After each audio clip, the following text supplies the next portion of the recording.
제4장 진보와 보수로 살펴보는 갈등의 심리학. 예상치 못한 혼란의 시작.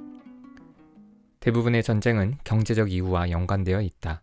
고대에는 고질적인 식량 문제를 해결하기 위한 전쟁이 많았고, 현대의 전쟁 역시 석유 같은 자원 확보나 시장 확대 등 경제적 측면과 무관하지 않다. 한때 이념 대립이 전쟁의 주된 원인으로 부각되었지만 그 속을 들여다보면 경제적 측면이 있음을 부인하기 어렵다. 로마의 전쟁은 어땠을까? 도시국가로 시작한 로마는 순전히 경제적 이득만을 위해 전쟁을 일으킨 적은 없었다. 적어도 포에니 전쟁 이전까지는 그랬다. 풍요롭지는 않았지만 티베리스강 하류에서 먹고 살 정도의 식량은 얻을 수 있었다. 자신들의 영역이 침범당하지만 않는다면 굳이 전쟁을 벌일 이유가 없었다. 그러나 포에니 전쟁 이후로는 달라졌다. 지중해의 패권을 장악한 로마는 상당한 경제적 이득을 얻었다. 문제는 그 이득이 로마 시민 모두가 아닌 원로원 귀족을 비롯하여 부유한 사람들에게만 돌아갔다는 것이다. 군대에 징집되는 기간이 길어지면서 자영농이었던 평민들은 오히려 몰락했다. 로마는 수많은 전쟁을 통해 지배권을 확대하면서 전쟁에서 패한 상대 나라를 멸망시키지 않고 속히라는 동맹국으로 삼아서 자치를 허용해 주었다. 대신 두 가지 조건이 있었다. 첫째는 로마의 요청이 있을 경우 병력을 제공해야 하고, 둘째는 토지의 일부를 로마에 할양해야 했다. 로마는 그 토지를 시민들에게 임대했다. 전쟁에서 취득한 토지는 타인에게는 양도가 불가능한 국유지였지만 상속이 가능하고 임차 기간이 정해져 있지 않다는 점에서 사유지나 다름없었다. 이렇게 좋은 기회를 이용할 수 있는 사람들은 평민이 아니었다. 공화정 후기로 갈수록 로마군의 전쟁터는 로마에서 멀어졌고 자연스럽게 징집 기간이 길어질 수밖에 없었다. 원래 고대 사회의 전투는 대부분 단기전이었다. 지금처럼 물자와 자원, 무기와 장비, 식량이 넉넉하지 않았을 뿐더러 보급로를 확보하는 것이 어려웠기 때문에 장기전은 드물었다. 로마의 영토가 이탈리아 반도에 국한되어 있을 때는 며칠간의 전쟁이 끝나면 집으로 돌아와서 일을 할 수 있었다. 그러나 지중해 전역으로 로마의 영역이 확장되면서 장기전이 빈번해졌다. 또한 거리가 멀어서 휴전 기간에도 집에 돌아가기 어려웠다. 반면 원로원 귀족들은 본인이 전쟁에 나가도 집안과 농사일을 맡아서 해줄 사람이 있었고, 관리들과도 친분이 있어서 좋은 땅을 임차할 기회가 많았다. 1인당 임차 가능한 토지 규모가 정해져 있었으나 주변 사람들의 명의를 빌려서 많은 땅을 확보할 수 있었다. 새 낸 토지에서는 로마의 패권 확대에 따라 늘어난 노예들을 부려서 대농장을 운영했다. 게다가 노예는 병역의 의무가 없으니 이보다 더 좋을 수는 없었다. 이에 더하여 속주, 프로빈키아에서는 수입의 10분의 1을 로마에 직접 세로 납부해야 했는데 그 형태는 화폐일 수도 있고 곡물일 수도 있었다. 제1차 포에니 전쟁으로 로마의 속주가 된 시칠리아를 비롯하여 여러 지역에서 밀로 세금을 납부하기 시작하면서 로마에는 밀이 넘쳐났다. 자연스레 자영농들의 밀농사는 경쟁력을 잃을 수밖에 없었다. 밀농사의 경쟁력이 떨어졌다면 포도나 올리브로 종목을 바꾸면 되지 않을까? 농사 경험이 있는 사람이라면 이것이 얼마나 비현실적인지 알 것이다. 그렇다면 농업을 포기하고 상업으로 업종을 바꾸면 되지 않을까? 상업은 기사 계급이 장악하고 있었기 때문에 이마저도 쉽지 않았다. 로마에서 기사 계급이란 군단에 기병을 제공할 의무를 가진 평민 자산가를 의미한다. 이들은 귀족처럼 정치 입문을 통한 명예나 권력보다는 경제 활동에 주력하는 시민들이다. 이들은 전쟁을 치르는 로마 군단에 무기와 장비의 납품을 도맡았으며 각종 건축에도 참여하면서 수입이 엄청나게 증가했다. 무엇보다 기사들의 주력 활동은 각 속주에서 세금을 대신 거두는 것이었다. 로마는 속주에서 세금을 걷는 업무를 관리들에게 시키지 않고 경매를 통하여 일반인들에게 하청을 주었다. 속주에서 거둘 세금을 미리 국고로 납부하는 방식 때문에 당연히 돈이 많은 기사 계급만이 징세권 경매에 참여할 수 있었다. 높은 가격을 제시하고 증세권을 따낸 기사는 속주에 가서 법에 명시된 10분의 1만 세금으로 거둘까? 당연히 그렇지 않다. 얼마를 걷든 상관없었기 때문에 자신들의 이익을 위하여 지독한 방법을 썼다. 기사들이 속주민들을 상대로 직접 세금을 거들어 다녔던 것은 아니다. 속주의 사정을 잘 모르기도 할 뿐더러 신변의 안전도 지켜야 하니 현지인들에게 하청을 주었다. 현지 사정을 잘 아는 이들은 가장 악랄하게 세금을 거둘 수 있었다. 신약 성경에서 유대인들이 세리를 창기와 같은 죄인으로 보고 있는 것은 바로 이 때문이다. 예수께서 길을 가시다가 알페오의 아들 레위가 세관에 앉아 있는 것을 보시고 나를 따라오너라 하고 말씀하셨다. 레위는 일어나서 예수를 따라갔다. 예수께서 그의 집에서 음식을 잡수시는데 많은 세리와 죄인들도 예수와 그의 제자들과 한자리에 앉았다. 이런 사람들이 많이 예수를 따르고 있었기 때문이었다. 바리새파의 율법학자들이 예수께서 죄인들과 세리들과 함께 음식을 잡수시는 것을 보고 예수의 제자들에게 어찌하여 저 사람은 세리와 죄인들과 어울려서 음식을 먹습니까? 하고 말했다. 예수께서 그 말을 듣고 그들에게 말씀하셨다. 건강한 사람에게는 의사가 필요하지 않으나 병든 사람에게는 필요하다. 나는 의인을 부르러 온 것이 아니라 죄인을 부르러 왔다.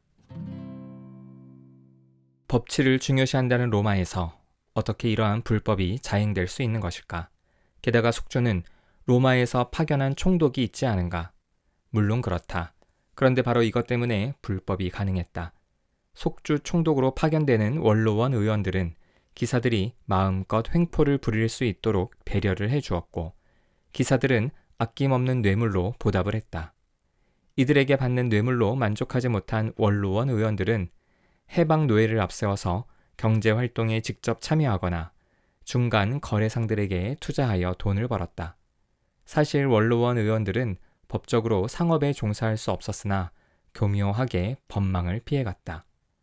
상황이 이렇다 보니 빈익빈 부익부 현상이 가속화되었다. 오랫동안 전쟁터에서 병역의 의무를 지던 평민들이 집으로 돌아와서 겪는 경제적 어려움은 말할 수 없을 정도였다. 시련을 딛고 일어서기 위해 빚이라도 얻으면 결국에는 엄청난 이자를 갚지 못해 남아있는 집마저도 빼앗기기 일쑤였다.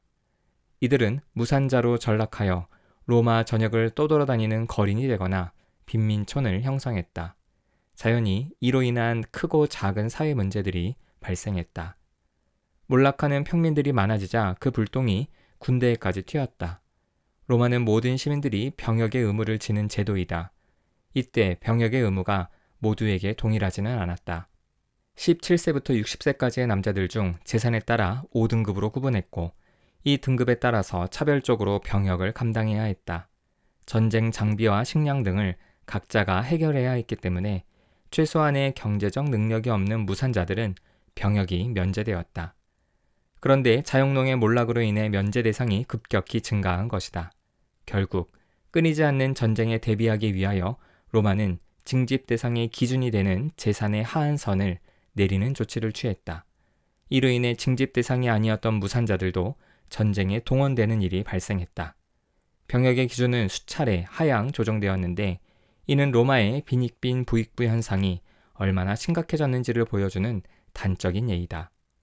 병역 기준의 하향 조정은 로마 군인들의 질적 하락을 초래했다. 전쟁에 징집된 가난한 시민들은 불만에 가득 찼다. 먹고 사는 것도 빠듯한데 몇 달 혹은 몇 년씩 전쟁에 나가야 하는 입장이니 말이다. 지켜야 할 재산이 많은 것도 아니고 전쟁에서 전리품을 마음껏 얻을 수 있는 것도 아니며 월급이 나오는 직업군인도 아니니 당연히 열심히 싸울 마음이 생기지 않았다. 그러던 중 기원전 137년에는 히스파니아에서 반란이 일어났다. 반란을 진압하기 위하여 소 스키피오가 출정했는데 그는 로마의 정규 군단이 아니라 자신이 직접 군단을 꾸렸다. 정규 군단을 데리고 갔다가는 반란을 진압하지 못할 것이 너무나 뻔했기 때문이었다. 2년 후에는 스파르타쿠스가 주도하는 최초의 노예 반란이 일어났다. 로마에 노예가 많지 않았을 때는 가정마다 소수가 거주하여 처우가 좋았다. 그러나 대규모 농업이 일반화되어 노예들이 집단 생활을 하면서 처우가 급격히 나빠졌고 이에 대한 불만이 폭동으로 발전한 것이다. 진압군은 고전을 면치 못했다. 그 이유는 우선 주동자 스파르타쿠스를 비롯하여 반란 가담자 중에 검투사 출신 노예들이 많았기 때문이다. 이들은 반란에서 패하면 죽음밖에 없다는 사실을 알았기에 목숨을 걸고 싸웠고 검투사 출신답게 싸움 실력도 굉장했다. 그러나 진압이 힘겨웠던 더욱 근본적인 원인은 로마 군단의 질적 하락이었다. 이러한 총체적 난국을 어떻게 풀어가야 할 것인지에 대하여 공론이 분분했다. 공화정은 혼란에 빠졌고 결국 100년 이상 계속된 내분과 내전으로 이어졌다. 그 시발점에 그라쿠스 형제가 서 있었다.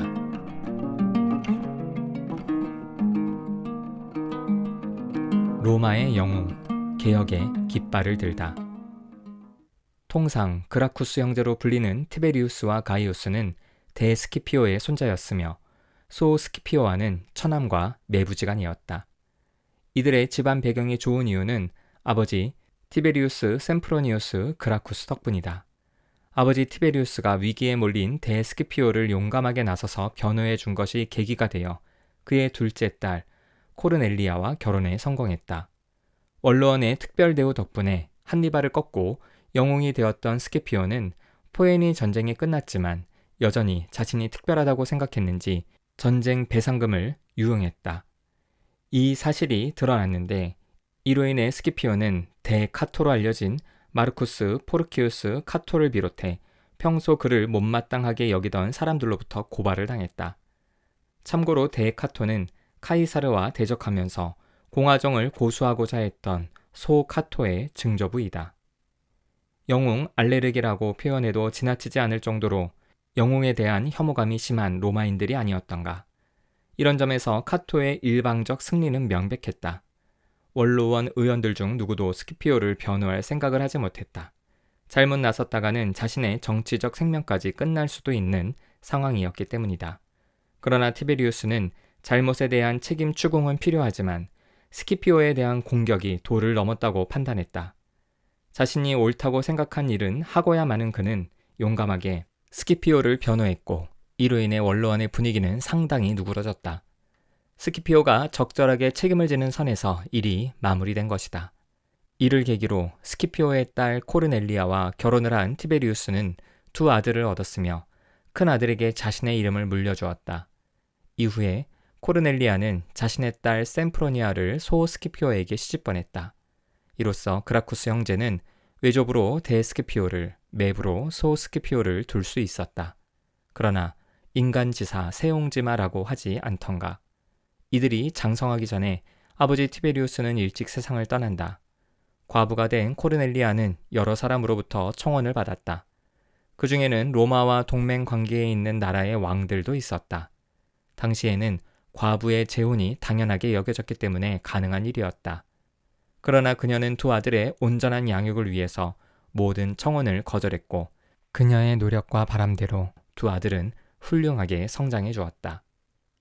장성한 큰아들 티베리우스는 소 스키피오를 따라 제3차 포에니 전쟁에 참전하여 카르타고의 멸망을 목격했고 속주 히스파니아에서 일어난 반란을 진압하기 위하여 파견된 군단에서 회계의 감사관 콰이스토르로 활동했다. 로마 전역을 다니면서 평소에 볼 수 없었던 로마의 현실을 직시한 그는 로마가 이대로 가다가는 멸망할지도 모른다고 생각했고 개혁의 선봉장으로 나섰다. 오랫동안 고대 로마사를 연구했던 허승일은 자신의 저서 로마 공화정 연구에서 티베리우스의 개혁이 폴리비우스의 영향을 받은 것이었다고 주장한다. 이 장에서 언급했던 것처럼 폴리비우스는 집정관과 원로원 그리고 민회가 서로 견제하는 로마의 공화정을 지상 최고의 정치제도로 보았다. 이런 폴리비우스가 티베리우스와 함께 제3차 포에니 전쟁에 참전했을 뿐더러 소 스키피오를 매개로 서로 왕래가 잦았을 것이라고 한다. 당연히 폴리비우스와 여러 이야기를 나누면서 그 영향을 받았을 수 있다. 그뿐만 아니라 티베리우스 역시 그리스 출신의 가정교사로부터 아리스토텔레스를 비롯하여 그리스의 철학과 정치 사상들을 배웠을 것이므로 이 주장은 신빙성이 있다. 그는 같은 책에서 이렇게 말하고 있다. 티베리우스 그라쿠스는 귀족 가문 출신으로서 별다른 정치 활동을 하지 않아도 자동으로 콘술이 될 유망한 청년이었다. 그럼에도 30세의 젊은 나이로 온갖 위험을 무릅쓰고 농지 분배를 단행하려 했다. 그는 폴리비우스의 혼합 정체 사상의 영향을 받았다.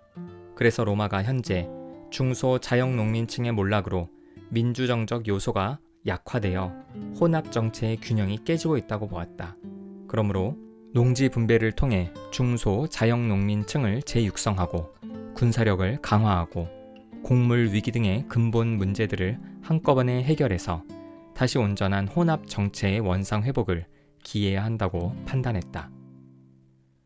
티베리우스는 아버지로부터 이름만 물려받은 것이 아니다. 옳은 일이라면 자신의 영달이나 안위를 개의치 않고 실행하는 성품도 물려받은 듯하다. 누구나 알지만 결코 나서지 않는 일을 하기로 결심하고 기원전 134년 호민관에 출마했다. 평민들의 고통을 해결하기 위해서는 개혁이 필요하다면서 자신에게 중책을 맡겨달라고 호소했다. 명문가의 자제가 자신들을 위해서 일하겠다고 하니 표를 주지 않을 사람이 없었다. 호민관에 당선된 그는 농지개혁 법안을 평민회에 제출했다. 그는 임차 가능한 국유지의 상한선을 정하고 이 기준보다 많이 보유한 사람은 반환하여 농민에게 재분배하자고 주장했다. 이는 분명히 원로원 귀족들을 겨냥한 것이었다. 이들은 심기가 불편했지만 드러내놓고 반대하지는 못했다. 가난한 이들에게 땅만 빌려준다고 빈부격차가 당장 해결되지는 않는다. 농사를 짓기 위해서는 초기 투자 비용이 절실한데 가난한 이들은 이마저도 없었다. 티베리우스는 고민 끝에 국고에서 이 비용을 빌릴 수 있도록 법안을 발의하려고 했다. 이제 원로원 귀족들의 인내는 한계에 달했다. 그러나 로마는 법치국가이고 티베리우스가 법으로 밀어붙이면 어떻게 할 수 없었다. 그의 개혁을 막기 위해서는 합법적인 수단이 필요했다. 그런 원로원 의원들의 눈에 띈 사람이 있었으니 티베리우스의 중마고우이자 또 다른 호민관이었던 옥타비우스였다. 귀족들은 그에게 티베리우스의 개혁을 반대하도록 사주했다. 호민관이 한 명이라도 반대하면 법안은 성립되지 못한다는 조항을 이용한 것이다. 티베리우스는 옥타비우스와의 논쟁에서 언제나 이겼지만 옥타비우스는 끝까지 자신의 의견을 굽히지 않았다. 티베리우스는 배후에 원로원이 있는 이상 설득은 불가능하다고 판단하여 친구의 호민관 해임 건의안을 평민회에 제출했다. 이는 평민회를 양분시켰다. 불가피한 조치였다고 말하는 사람도 있었지만 티베리우스가 너무 심하다고 주장하는 사람도 있었다. 어찌되었든 투표 결과 옥타비우스는 해임되었고 티베리우스의 농지법도 가결되었다. 이렇게 티베리우스의 개혁 방식이 과격해지자 티베리우스를 옹호했던 일부 원로원 의원들도 등을 돌리기 시작했다. 그러던 중 지금의 터키 지역에 위치하고 있는 페르가몬 왕국의 아탈로스 3세가 왕국을 로마의 속주로 편입시켜달라는 유언을 남겼다는 소식이 전해졌다. 티베리우스는 속주에서 들어올 직접세를 평민들의 영농 자금으로 지원하자고 제안했다. 원로원 의원들은 참을 수 없는 살기를 느꼈다.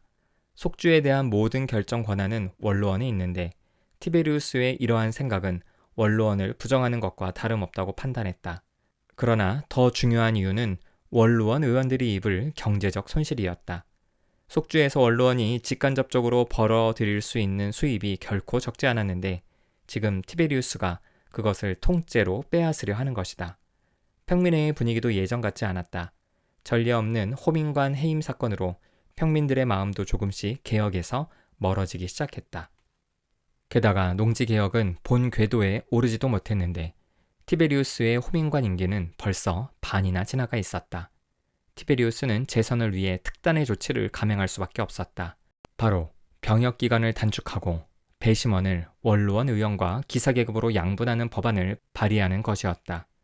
로마에서 열리는 평민회에 참여하여 의결권을 행사하는 사람들은 농지개혁법의 혜택을 직접적으로 보는 농민들보다 기사계급이 많았기 때문에 이 방법은 효과가 있었지만 여전히 그를 반대하는 사람들도 많았다. 한편으로 그를 지지하는 사람들은 그를 영웅처럼 생각했다. 영웅? 그렇다. 로마인은 생리적으로 영웅을 싫어하지 않는가? 원로원 귀족들은 이를 적극적으로 활용하여 그가 왕이 되려 한다는 소문을 퍼뜨렸다. 이 소문은 티베리우스의 찬성파와 반대파의 갈등을 극대화시켰다. 고성과 욕설이 오가고 마침내 몸싸움도 산발적으로 벌어졌다. 어느새 평민회는 아수라장이 되었고 원로원 의원들도 티베리우스 일당으로부터 공화정을 지켜야 한다면서 노예들과 함께 몽둥이를 들고 평민회장으로 달려왔다. 결과는 참담했다. 변화를 원하는 이들과 거부하는 이들의 충돌은 극단으로 내달려 티베리우스를 비롯한 그의 지지자 수백 명이 맞아 죽었다. 이것도 성에 차지 않았는지 그들의 시체를 티베리스 강에 버렸다. 그야말로 개죽음을 당한 것이다. 이 사건 이후 티베리우스의 개혁은 흐지부지 되었다. 마치 모두가 침묵하기로 약속한 것처럼 이 일에 대하여 공식적으로 언급하는 사람은 아무도 없었다.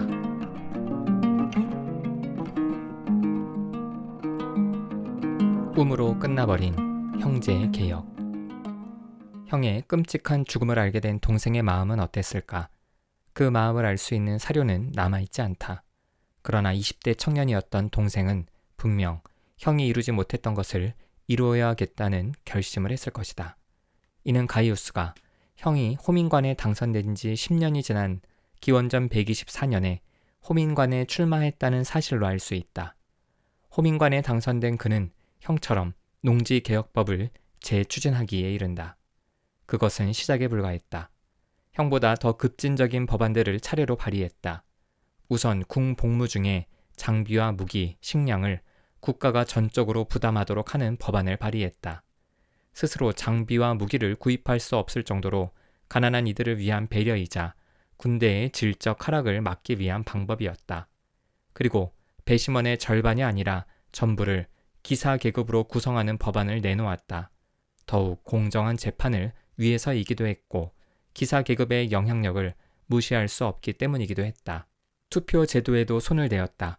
로마에서는 재산에 따라 병역의 의무와 이에 상응하는 투표권이 주어졌다. 그동안은 재산이 많은 사람들로부터 투표를 하되 과반수가 넘으면 더 이상 투표를 진행하지 않는 방식이었다.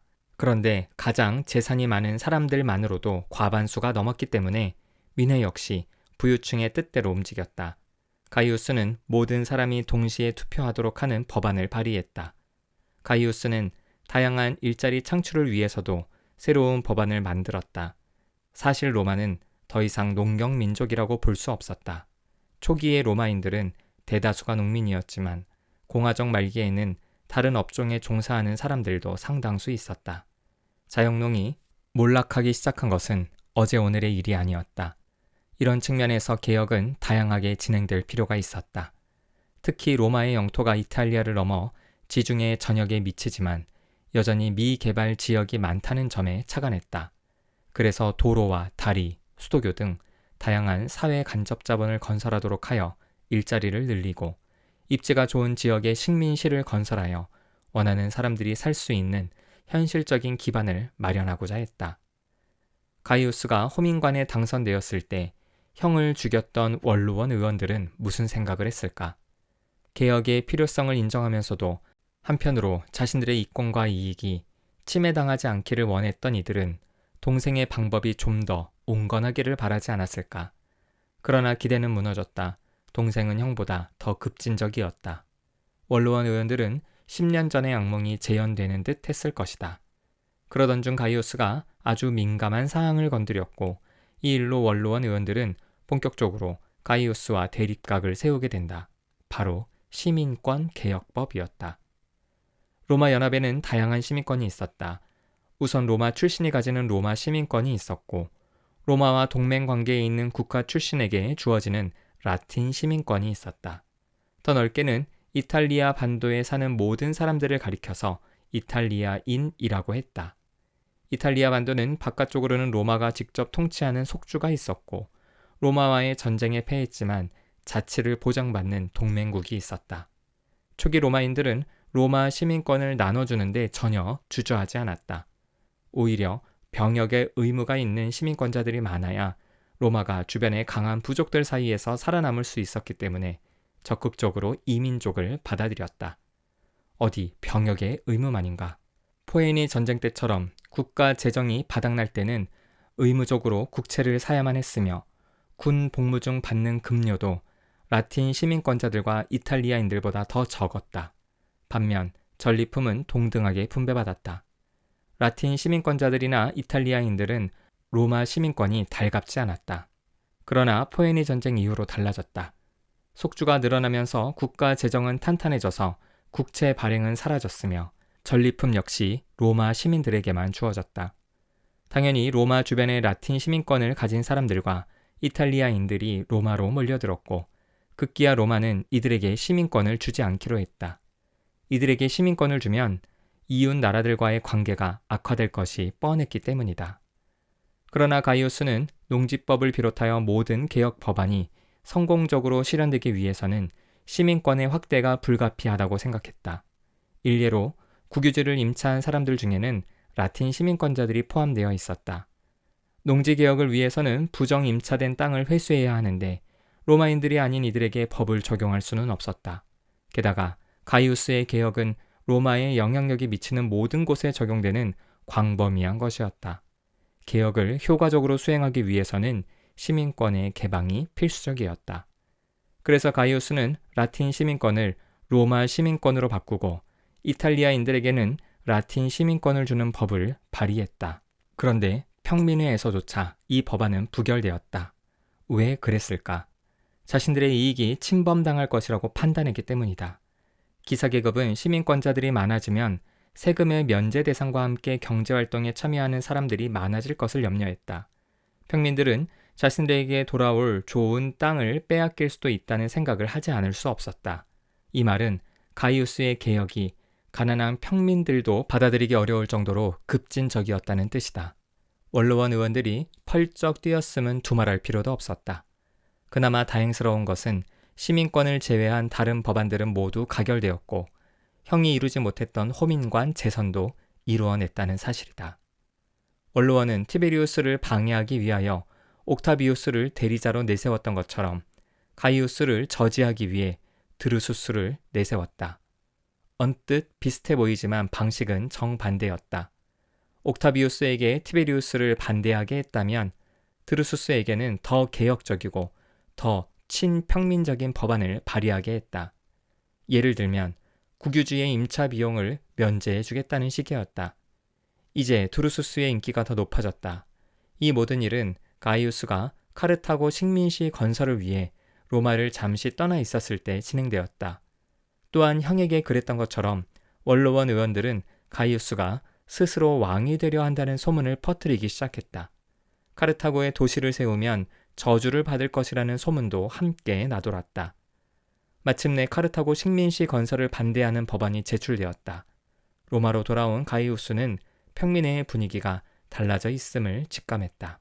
호민관의 삼선에 실패한 그는 남은 임기 몇 개월 동안이라도 자신의 정책이 현실화될 수 있도록 노력했고 그중 가장 빠르게 실현할 수 있고 개혁의 효과가 금방 나타날 수 있는 것은 카르타고에 식민시를 세우는 일이라고 생각했다. 그러나 식민시 건설을 반대하는 법안이 올라온 만큼 평민회는 이를 두고 다시 표결을 해야만 했다. 표결 당일의 분위기는 형 티베리우스의 재선 투표 때와 비슷했다. 사람들은 극단적으로 변해 양분되었다. 끼리끼리 모여서 논쟁을 벌였고 고성과 욕설이 오갔다. 그러던 중 평민 집회를 시작하기 전에 관례적으로 진행하는 제사에서 문제가 터졌다. 제사를 돕는 관리 한 명이 무례하게 행동하다가 흥분한 가이우스 지지자의 손에 죽은 것이다. 반대파는 시신을 원로원 회의장 앞에 가져다 놓았고 이를 본 원로원은 비상사태를 선포하고 가이우스 일파를 폭도로 규정했다. 폭도로 규정했다는 것은 사형 선고를 의미했다. 집정관은 군단을 동원하여 폭도들을 잡으러 갔다. 가이우스의 지지자들 역시 무장한 채로 맞서 싸웠지만 상대가 되지 못했다. 또다시 일방적인 사륙이 벌어졌다. 형이 당했던 것처럼 가이우스는 물론 그를 따르던 사람들 수천 명이 죽임을 당했다. 형을 죽였던 원로원은 시체를 강에 버렸지만 동생을 죽인 후에는 그 시체를 포로 로마노에 효소했다. 원로원의 분풀이는 여기서 끝나지 않았다. 티베리우스 때는 개혁 법안까지 되돌리지 않았지만 가이우스를 죽인 후에는 모든 것을 원점으로 되돌렸다. 자, 형제의 개혁에 대한 원로원의 반응이 어떤가? 지나칠 정도로 과격하다. 비합리적이다. 몰상식하다. 로마인들이 누구인가? 전장에서 목숨을 걸고 싸웠던 적이라도 전쟁 후에는 동화시킬 정도로 합리적인 사람들이 아닌가. 그런데 적도 아닌 동족을 어떻게 저렇게 대할 수 있다는 말인가. 형을 때려 죽인 후에 강에 던지고 동생의 시체는 광장에 효수하기까지 했으니 로마인도 별 수 없는 야만인인 걸까. 더구나 형제는 로마의 대표적인 명문가 자제들 아닌가. 더 충격적인 사실은 이들이 호민관의 임기 중에 죽었다는 것이다. 신변 불가침의 명백한 조항이 있었는데도 법치를 중요시했던 로마 사람들이 어떻게 이런 끔찍한 일을 저지를 수 있었는지 쉽게 이해가 가지 않는다.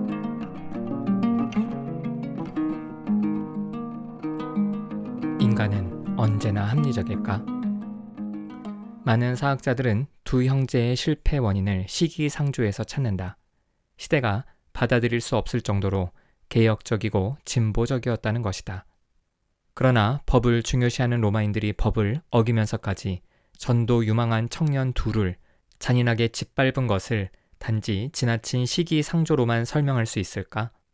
우선 원로원 의원들과 반개혁파 사람들이 카피톨리노 언덕으로 올라가서 형과 동생 그리고 지지자들을 잔인하게 죽이는 장면만 놓고 본다면 탈개인화로도 설명이 가능하다. 탈개인화란 개인에서 벗어나 집단으로 행동하는 현상으로 극단적인 일도 서슴지 않아서 전쟁이나 폭동을 설명하는데 자주 인용된다.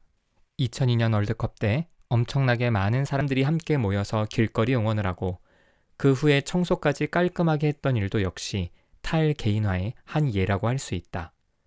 탈개인화를 위해서는 개인이 잘 드러나지 않아야 하므로 비슷한 옷을 입을 때나 어두울 때 잘 일어난다.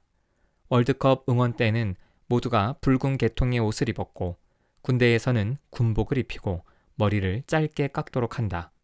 폭동이 주로 밤에 일어나는 것도 같은 이유다. 또한 사람들이 흥분할 때 탈개인화가 잘 일어나는데 군대와 폭동, 월드컵 응원은 모두 고성이나 함성, 음악과 북소리를 사용한다는 공통점이 있다. 그러나 탈개인화로는 설명이 충분하지 않다. 탈개인화는 상황적이고 순간적인 측면이 강하다. 다시 말해 집단이 함께 모여서 흥분했을 때 적용될 수 있다. 그런데 개혁을 반대하는 사람들은 두 형제가 죽은 후에도 개혁을 좌초시키려는 온갖 노력을 기울인다. 도대체 이들을 그토록 화나게 한 것은 무엇일까? 특히 원로원 의원들을 행동에 나서게 했던 두 가지 사건, 페르가몬 왕국의 양도와 시민권 개혁 법안이 분명한 손익과 연관이 있다는 점에서 경제학적인 설명을 참고할 필요가 있다. 경제학은 모든 인간을 합리적 판단 주체로 본다. 특히 고전 경제학에서 그러하다. 사람들은 항상 다양한 선택 중에서 예상되는 대가, 기대값이 더 큰 것을 선호하고 기대값이 커질수록 그 선택의 효용을 더욱 크게 느낀다. 이를 기대 효용 이론이라고 한다. 학창 시절에 배웠던 최소한의 비용으로 최대의 만족을 얻으려는 기본적인 경제 원칙, 즉 최소 비용의 원칙, 최대의 효과의 원칙과 일맥상통하는 이론이다. 예를 들어 당신이 서점에서 책을 구입한다고 치자 사람의 마음에 대한 궁금증이 생겨서 심리학과 관련된 책을 사려고 관련 코너에 서 있다. 마음에 드는 책을 골라보니 누다심의 심리학 블로그와 심리학으로 보는 조선왕조 실록이 손에 잡혔다. 주머니 사정상 한 권밖에 살 수 없다면 어떤 책을 사겠는가? 누구나 더 재미있거나 유익할 것으로 기대되는 책을 구입할 것이다. 이 기대 효용 이론을 필두로 하여 고전 경제학에서는 인간을 이렇게 본다. 최선의 방법으로 효용의 극대화를 추구하는 합리적인 존재이자 일관성 있는 존재, 그리고 결국 자신에게 이득이 되는 선택을 하는 이기적 존재. 이러한 과정 하에서 다시 로마로 돌아가 보자. 로마의 패권이 확대되면서 시장이 넓어지고 경작할 수 있는 땅도 많아졌다. 게다가 많은 노예들이 유입되어 값싸고 안정된 노동력도 얻을 수 있었다. 로마의 원로원 귀족들을 비롯하여 경제적으로 부유한 사람들은 날마다 호황이었다. 그런데 이 모든 경제적 이득은 로마라는 울타리가 존재해야만 가능한 것이다. 만약 로마가 이민족의 침입을 받아 무너진다면 아무것도 보장받을 수 없기 때문이다. 그런데 로마라는 울타리 역할을 해주던 막강 군대가 허약 군대가 되어가고 도시는 거린들이 넘쳐나기 시작했다. 이렇게 계속 가다가는 울타리가 무너질지도 모른다.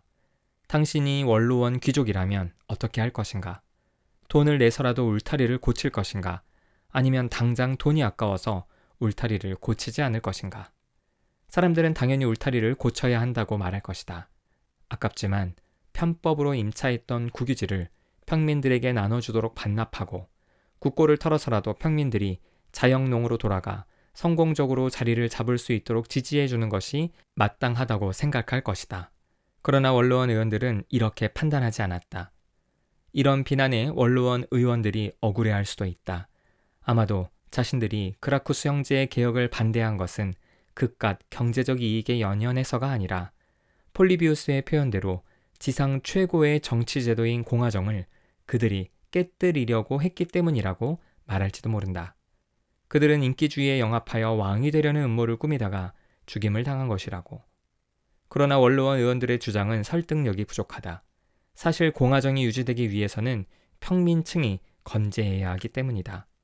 또한 이들이 해방 노예를 앞세워 막대한 경제적 이득을 챙겼다는 것은 모두가 다 아는 사실이 아닌가. 그렇다면 이들은 왜 당장의 이익 때문에 장기적인 이익을 놓친 것일까? 이들이 고대 사람들이라 합리적이지 못해서? 아니다. 인간의 심리 때문이다. 현대인들이 저 시대에 부유한 원로원 의원이 된다고 하더라도 선택은 별반 다르지 않을 것이다. 지금도 얼마나 많은 사람들이 두 형제를 비참하게 죽인 원로원 의원들처럼 행동하고 있는가. 경제학자들의 가정에 따르면 모든 사람은 기대 효용 이론에 따라서 선택해야 하지만 실제로는 그렇지 않은 경우가 많다. 이 부분을 지적한 사람들이 꽤 많은데 그중 대표적인 사람으로 프랑스의 경제학자이자 1988년 노벨 경제학상을 수상한 모리스 알레를 꼽을 수 있다. 그는 1953년 알레의 역설로 불리는 문제를 제기했다. 불확실성이 존재하는 상황에서 사람들의 선택이 반드시 기대의 효용을 따르지는 않는다. 즉, 소득, 기대값이 높아지더라도 효용은 높아지지 않을 수 있다는 것이다. 자, 합리적인 당신은 돈을 벌기 위해서 투자를 하려고 자문을 구했다. 그 결과 두 가지 선택이 가능함을 알게 되었다. A. 100만 원을 벌 확률 100%. B. 500만 원을 벌 확률 10%. 100만 원을 벌 확률 89%. 한 푼도 벌지 못할 확률 1%. 당신은 어느 쪽을 선택하고 싶은가? 여기서 기대값을 계산하면 A는 100만 원이고 B는 113만 원이다. 500 곱하기 0.1 더하기 100 곱하기 0.89 더하기 0 곱하기 0.01. 기대효용 이론에서는 기대값과 효용이 비례하기 때문에 기대값이 높은 쪽을 골라야 합리적인 선택이다. 이 문제에서는 B가 합리적인 선택이다. 그러나 당신은 아마 A를 선택했을 것이다. 당신뿐만 아니라 대부분의 사람들은 A를 선택한다. 불확실한 상황에서 사람들은 기대값을 따지지 않고 확률을 따르기도 한다. 또 다른 투자 상황을 보자. 이번에도 두 가지 선택이 가능하다. C. 100만 원을 벌 확률 11%. 한 푼도 벌지 못할 확률 89%. D. 500만 원을 벌 확률 10%. 한 푼도 벌지 못할 확률 90%. 당신은 어느 쪽을 선택하고 싶은가? 아마 D를 선택했을 것이다. 대부분의 사람들도 D를 선택한다. 왜 그럴까? 앞서 언급한 것처럼 이것도 불확실한 상황이니 기대값보다는 확률을 따라야 맞을 것이고 그렇다면 C가 더 유리한데 말이다. 이 문제에서 사람들이 D를 선택하는 이유는 돈을 벌 확률의 차이가 1%밖에 나지 않기 때문이다. 이런 경우 확률은 고려 대상이 되지 못하고 사람들은 기대값을 따른다. C의 기대값은 11만 원이고 D는 50만 원이다. 위의 두 가지 투자에서 선택에 영향을 미친 요인은 서로 다르다. 둘 다 불확실성이 존재하는 상황이었는데 첫 번째 투자에서 사람들은 확률에 따라 선택을 했고 두 번째 투자에서는 기대값에 따라 선택을 했다. 선택의 기준이 일관되지 못한 것이 바로 알레의 역설이다.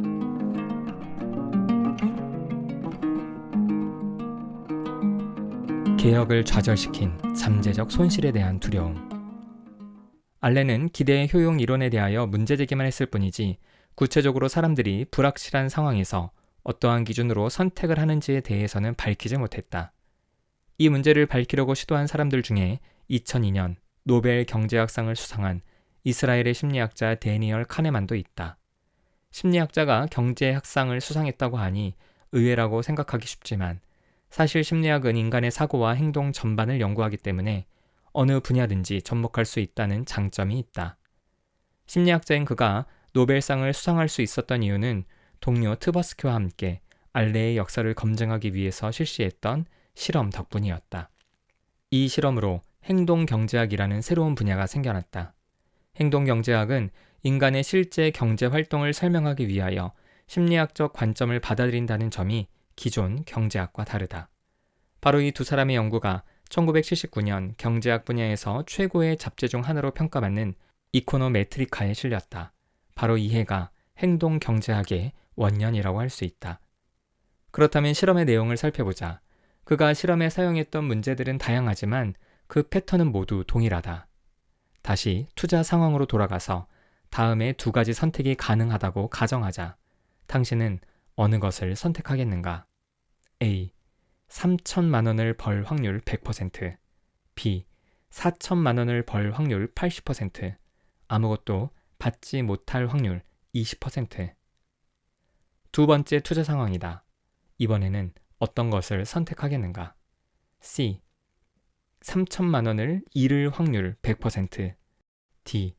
4천만 원을 잃을 확률 80%, 아무것도 잃지 않을 확률 20%. 이 실험에서 카네만은 80%의 사람들이 A를, 92%의 사람들이 D를 선택한다는 사실을 발견했다. 비슷한 패턴에서도 모두 마찬가지였다. 당신의 선택은 어떠했는가?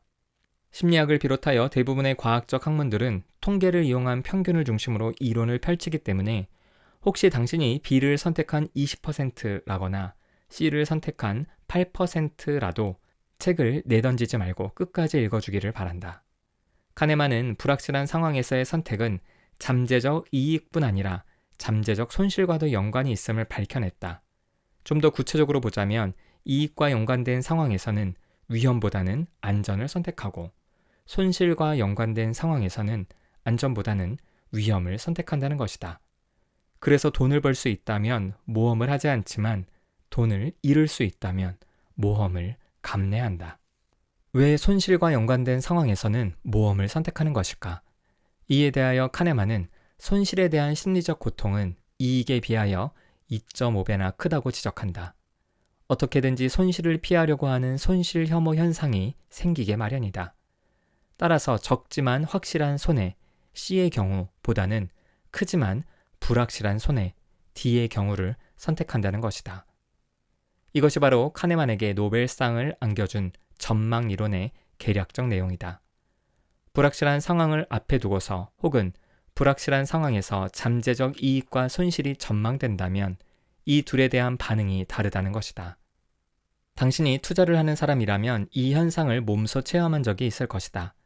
투자의 대상이 주식이든 펀드이든 집이든 모두 같은 원리이다.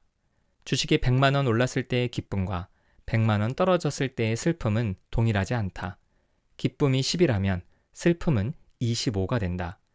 그래서 손실을 최소화하기 위하여 더 큰 손실을 볼 수 있는, 물론 가능성은 적지만 돈을 벌 수도 있는 종목에 무리한 재투자를 한다. 기대 효용 이론에 따르면 기대값에 따라 선택을 하기 때문에 더 큰 손실을 보기 전에 확실한 작은 손실로 마무리를 지어야 한다.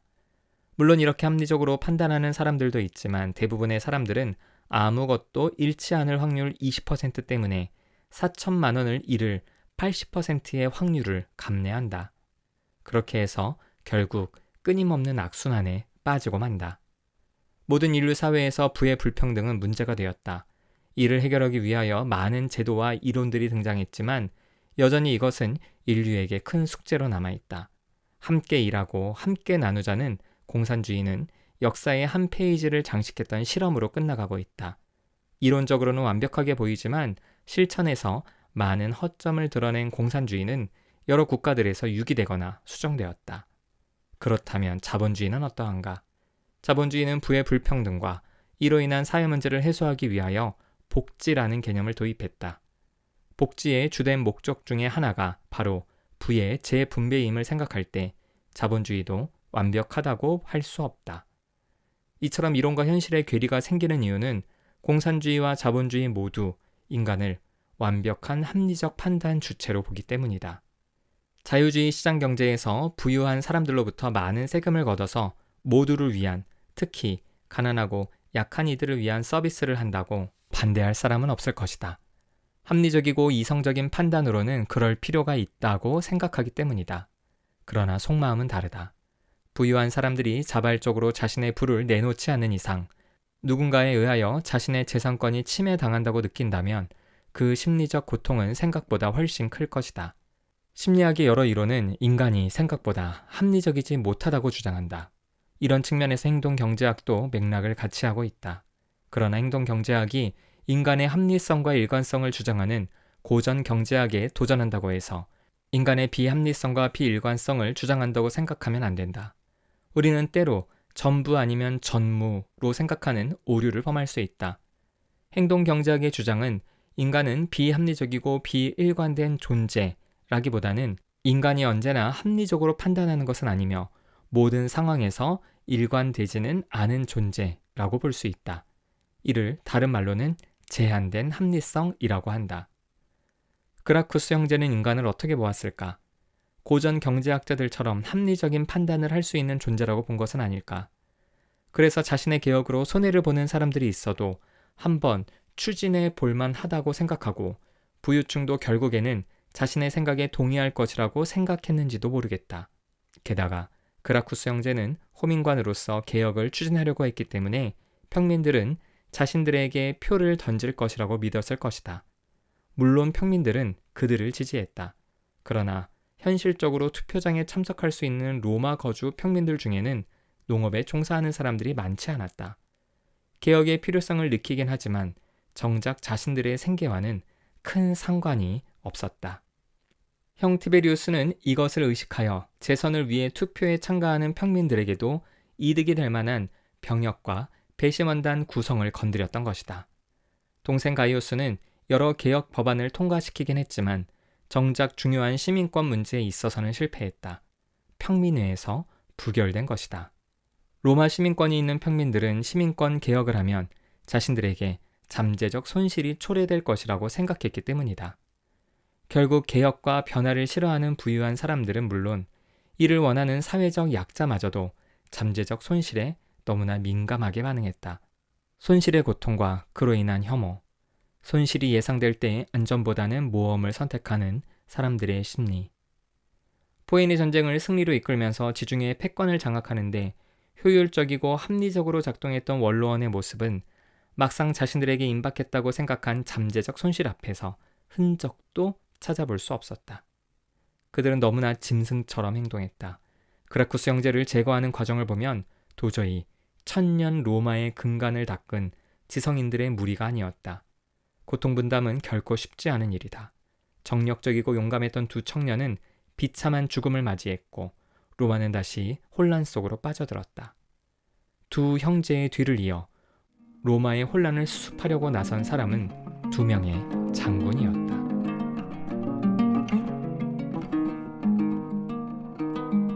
협력과 배반의 게임, 마리우스의 시대. 가이우스가 죽은 지 2년 후인 기원전 119년, 무명에 가까운 마리우스가 호민관에 당선되었다. 일찍이 군에서 여러 공을 세운 전력 때문에 군 경험이 있는 사람들은 그를 알지만 호민관에 당선될 정도로 유명하지는 않았다. 그러나 군대에서 상관으로 모셨던 메텔루스가 많은 평민들을 동원해 주었기에 호민관에 당선될 수 있었다. 마리우스와 메텔루스의 인연은 기원전 109년 유구르타 전쟁의 사령관과 부사령관으로 참전하면서 계속되었다. 북아프리카에 위치한 유구르타는 로마가 한니발을 물리치는 데 일조한 덕분에 줄곧 로마와 긴밀한 관계를 맺고 있었다. 그러던 중 왕국의 후계자 문제 때문에 내전이 일어났고 이를 수습하기 위하여 원로원은 군단을 파병하기로 했다. 당시에는 아무도 전쟁이 오래가지 않을 것이라고 생각했지만 이는 오판이었다. 로마의 정규 군단은 실력이 형편없었다. 상황이 이렇게 되자 사령관 메텔루스는 마리우스의 반대에도 불구하고 장기전으로 가는 전략을 택했다. 마리우스는 로마로 돌아가서 전쟁을 조기에 마무리 짓겠다는 공약을 내세워 기원전 107년 집정관에 당선되었고 동시에 북아프리카 사령관으로 선출되었다. 마리우스 입장에서는 불가피한 선택이었을지 몰라도 메텔루스에게 마리우스의 행동은 신의를 저버린 배반이었다. 메텔루스를 밀어내고 북아프리카의 사령관이 된 마리우스는 군사적 재능이 뛰어났다. 그러나 전쟁에서 때로는 군사력보다 중요한 것이 있다. 바로 외교력이다. 유구르타의 경우 주변 부족들과 긴밀한 협조를 맺고 있었기 때문에 로마가 승리하기 위해서는 주변 부족들을 설득해야 했다. 이때 회계 감사관이었던 술라가 주변 부족들을 잘 설득하여 전쟁은 승리로 끝났다.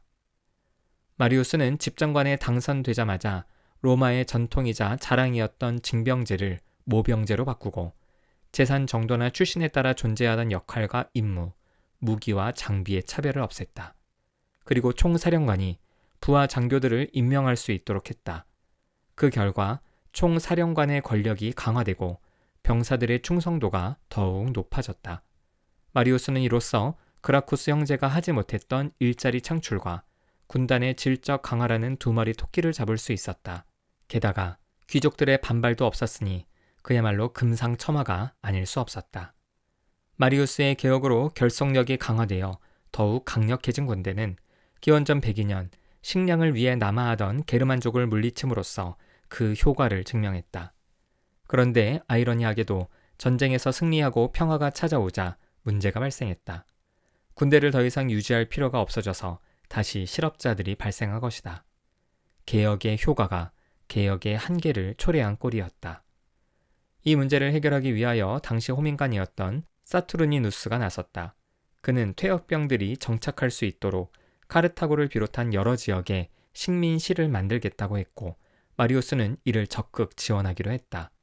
식민시 법안에 대한 소식을 듣고 원로원 의원들은 가이우스의 망령이 되살아난 듯 했을 것이다. 그들은 집정관 마리우스에게 반대 의사를 분명히 했으나 통할 리가 없었다.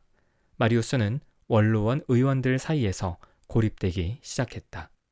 개혁을 지속하기 위해서 사투르니누스는 호민관 선거에 재출마했는데 강력한 경쟁자가 선거운동 중에 변사체로 발견되는 사건이 터졌다. 조사 결과 사투르니누스의 하수인이 죽인 것으로 드러났고 원로원은 기다렸다는 듯이 비상사태를 선포한다. 가이우스 때처럼 원로원이 실력 행사를 할 수 있게 된 것이다.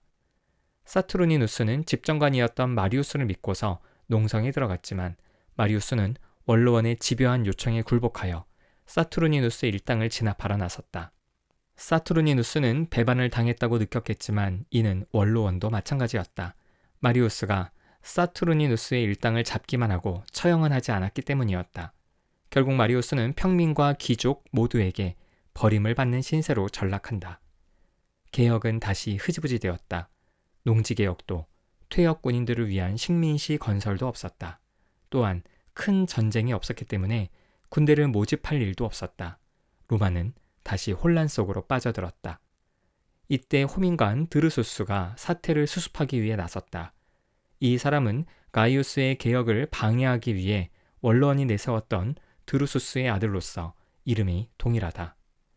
이름도 직책도 동일했지만 아버지와 달리 아들은 진정한 개혁적 호민관이었다. 그는 가이우스가 이루지 못한 시민권 개혁 법안을 발의했다.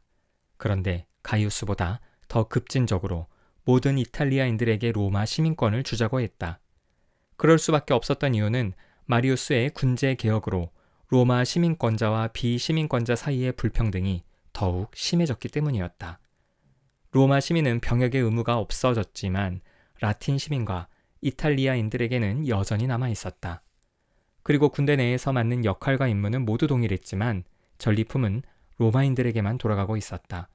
당연히 주변 동맹시들의 불만이 높을 수밖에 없었고 드루수스는 이러한 맥락에서 시민권 개혁 법안을 발의한 것이다. 위협을 느낀 반대파는 드루수스를 살해했다. 이를 알게 된 동맹시들은 로마에 대하여 전쟁을 선포하였고 이른바 동맹시 전쟁이 일어났다. 기원전 90년 카이사르의 큰 아버지인 루키우스 율리우스 카이사르가 집정관으로 전쟁을 지휘했고 역전의 명장인 마리우스와 술라, 폼페이우스와 크라소스를 비롯하여 로마의 네로라 하는 장군들이 모두 전쟁에 참가했다. 250년 동안 같은 편에서 함께 전쟁을 치렀던 사람들이 서로에게 창을 겨누었으니 모두에게 고통스러운 전쟁이었다. 그제야 시민권 문제의 심각성을 깨달은 로마인들은 시민권 개혁을 인정하지 않을 수 없었다.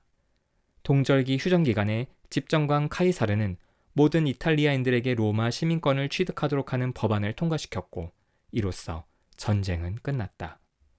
동맹시 전쟁은 시민권 개혁으로 인한 갈등을 해결해 주었지만 또 다른 갈등의 빌미를 제공했다. 바로 마리우스와 술라의 갈등이다. 로마와 동맹 관계에 있던 폰토스 왕국이 로마에 반기를 들자 기원전 89년 술라는 집정관에 당선되어 오리엔트 전선으로 파견되었다. 그런데 술라의 상관이기도 했던 마리우스는 동맹시 전쟁에서 이렇다 할 공적을 세우지 못하여 자존심에 상처를 입고 있던 차였다. 그는 자신이 오리엔트 전선을 맡고 싶다는 생각이 들었다. 그래서 당시 호민관 술피키우스와 거래를 했다. 술피키우스는 새롭게 로마 시민권을 취득한 사람들이 거주 지역 어느 곳에서나 투표를 할 수 있도록 하는 법안을 발의했는데 이는 기존의 시민들과 원로원의 큰 반발을 샀다. 새로운 시민들이 기존의 시민들보다 2배나 많기 때문에 투표 지역을 제한하지 않을 경우 정책이나 선거 결과가 이들에 의해 좌지우지 될 수 있다는 걱정에서였다. 마리우스는 술피키우스에게 평민들을 동원하여 법안을 지지해 줄 테니 평민회에서 자신을 오리엔트 사령관으로 선출해달라고 부탁했다. 결국 바람대로 마리우스는 술라의 자리를 빼앗는 데 성공했다. 술라는 마리우스에게 배반당했다는 느낌을 지울 수 없었다. 마리우스는 자신 덕분에 유구르타 전쟁에서 승리할 수 있지 않았는가. 호의를 악의로 갚고 은혜를 배반으로 갚는 이에게 사람들은 복수로 대응한다. 술라도 마찬가지였다. 이전에 한 번도 깨지지 않았던 금기를 깨면서까지 복수에 나서게 된다. 그는 기원전 88년 오리엔트에서 군대를 되돌려 로마로 쳐들어왔다. 예상치 못한 반격에 마리우스는 황급히 국외로 도망쳤고 미처 도망치지 못한 술피키우스는 살해당했다. 평민회가 악용될 수 있다는 점에 주목한 술라는 기원전 287년 제정된 호르텐시우스법을 뒤집는 법안을 발의했다. 평민회에서 의결한 사항이라도 원로원의 승인을 얻어야 한다는 내용이었다. 어느 정도 사건을 수습한 술라는 이듬해 집정관에 자신이 발의한 법을 지키겠다는 맹세를 받고 다시 오리엔트 전선으로 떠났다. 그러나 술라가 떠나자 집정관 킨나는 곧바로 배반하고 마리우스의 명예를 회복하려고 시도했다. 이때 다른 집정관이 반대했고 두 집정관의 갈등이 무력 사태로 발전한다는 소식이 퍼졌다. 소식을 들은 마리우스는 병사들과 함께 귀국하여 무력으로 로마를 장악하고 수천 명을 살해했다. 70대 노장의 복수는 그야말로 무시무시했다. 복수를 끝낸 마리우스는 기원전 86년 킨나와 함께 집정관으로 출마하여 선출된다. 그러나 임기가 시작된 지 얼마 지나지 않아 갑작스러운 죽음을 맞이한다. 마리우스가 죽었지만 그의 동료 킨나는 마리우스의 분신처럼 행동했다. 마리우스가 추진하려고 했던 여러 개혁들을 실행했고 술라를 오리엔트 사령관에서 해임하여 국외 추방을 명령했다. 그리고 마리우스의 후임 집정관을 오리엔트의 총사령관으로 보냈다. 메텔루스와 마리우스, 마리우스와 술라, 술라와 킨나의 관계는 공통점이 있다. 협력과 배반이 가능한 상황에서 협력보다는 배반을 선택하고 그 결과 양쪽 모두가 큰 피해를 입었다는 것이다. 이것은 로마 공화정 후기의 특징처럼 보이기도 한다. 로마가 공화정에서 제정으로 넘어가는 과도기의 삼두정치에서도 배신과 술책은 빠지지 않는다. 왜 사람들은 모두에게 이익이 되는 협력보다는 모두에게 손해를 끼치는 배반을 택하는 것일까?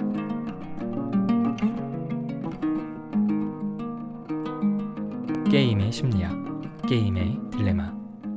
우리는 살아가면서 끊임없이 선택을 한다. 점심 메뉴를 고르는 사소하고 일상적인 선택부터 배우자나 직업 같은 중요한 선택에 이르기까지 매 순간 선택해야 한다.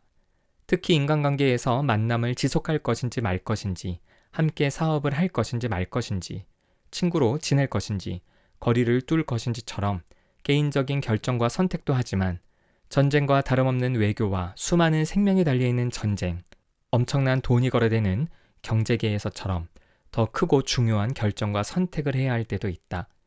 그 중에서도 정말 어려운 것은 이익과 손해가 명백하지 않을 때 선택을 내리는 일이다. 이렇게 인간 사회에서 일어나는 다양한 경쟁과 갈등 상황 속에서 사람들이 어떤 전략을 택하여 협상하고 의사결정을 하는지 연구하는 분야를 게임 이론이라고 한다. 응용수학의 한 분야라고 할 수 있는 게임 이론은 노이만이 1944년 오스카 모르겐 슈테른과 함께 쓴 게임과 경제행동 이론이라는 책에서 시작했다.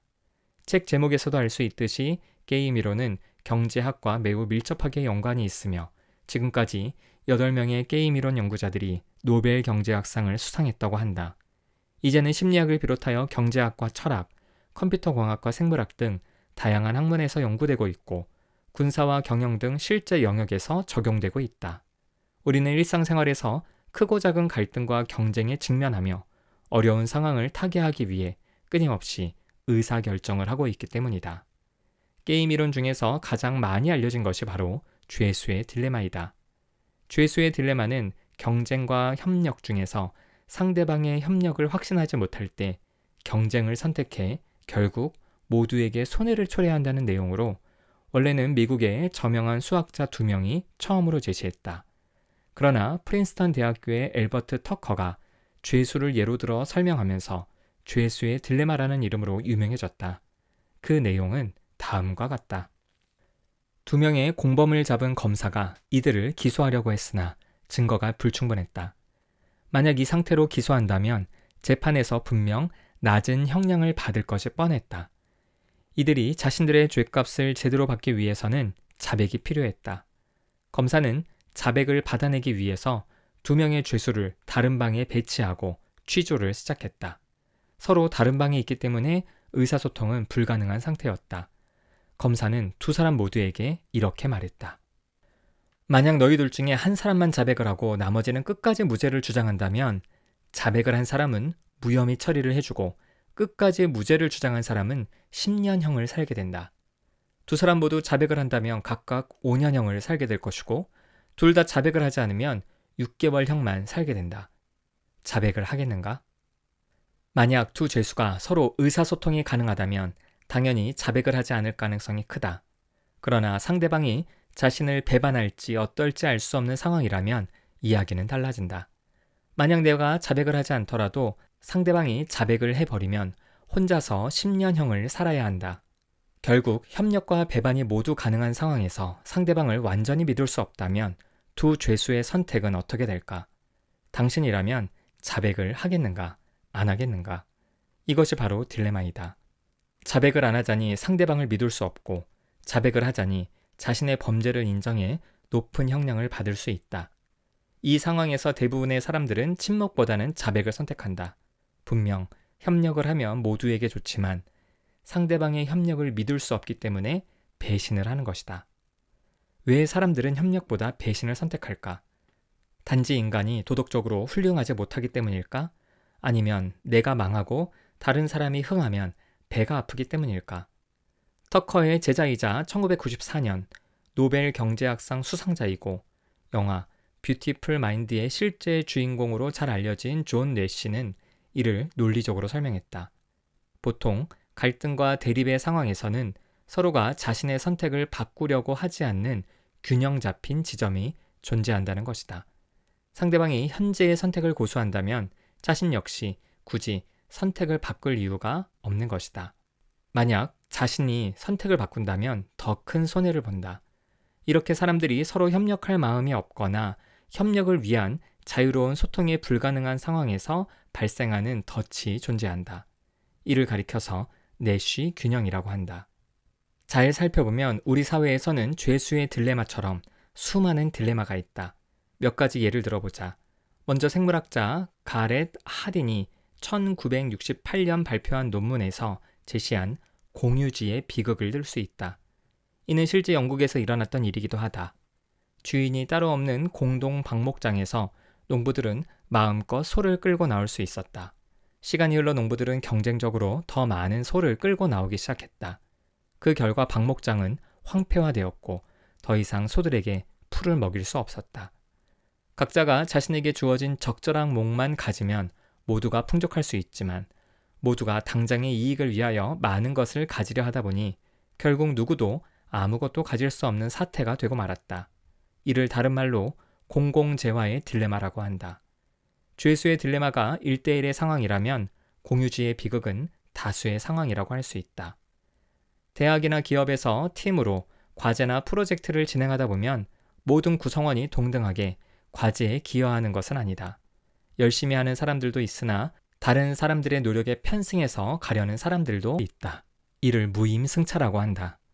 다른 사람이 모두 제값을 주고 버스를 탄다면 자기 한 명쯤이야 공짜로 버스를 타도 아무런 문제가 없다는 생각이다. 사실 무임승차는 그 누구에게도 피해를 주지 않는 것처럼 보인다. 그러나 모두가 무임승차를 기대한다면 버스는 출발하지도 못할 것이다. 이것이 바로 딜레마이다. 무임승차 성향을 제어하지 못하면 집단에 참여하는 불특정 다수가 무임승차자로 전환할 가능성이 있기 때문에 그 집단은 유지되기 어려울 수 있다. 또 다른 딜레마는 치킨 게임이다. 치킨은 속어로 겁쟁이란 뜻이다. 이 용어는 제임스 딘이 출연했던 1950년대 미국 영화 이유 없는 반항에서 착안되었다. 두 주인공이 자동차를 타고 낭떠러지를 향해 달리면서 자동차에서 먼저 뛰어내리는 사람을 겁쟁이로 부르기로 하는 일명 치킨런 게임을 한다. 치킨 게임의 또 다른 형태는 두 대의 자동차가 마주보고 달리면서 누가 먼저 뛰어내리는지를 보는 것이다. 이렇게 치킨 게임은 갈 때까지 가보자는 식의 끝이 보이지 않는 상황을 일컫는 말이다. 내가 포기하자니 겁쟁이가 되고 포기하지 않자니 파멸을 맞는 딜레마에 빠진다. 결국 어느 한쪽이 포기하지 않으면 둘 다 파멸을 맞이한다.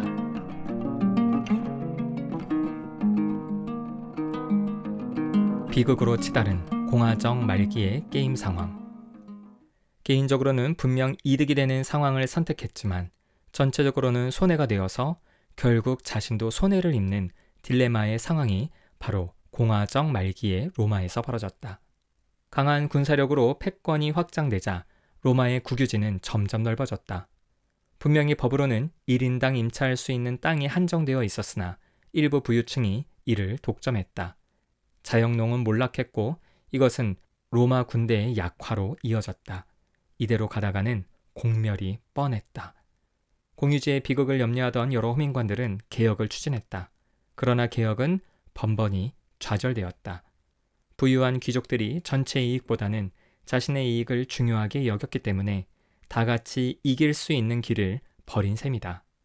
그라쿠스 형제의 개혁이 그랬고 그 이후에 사투르니누스와 드루수스, 술키피우스의 개혁이 그랬다. 부유층이 원했던 것은 바로 무임승차였다. 일반 시민들이 전장에서 목숨을 걸고 싸워 로마의 패권이 확대되면 부유층은 강국 로마의 일원으로 평화를 누리면서 부를 계속 축적할 수 있는 상황인 것이다. 사실 무임승차를 원한 것은 로마의 부유층만은 아니었다. 로마의 평민들도 어떤 면에서는 무임승차를 원했다.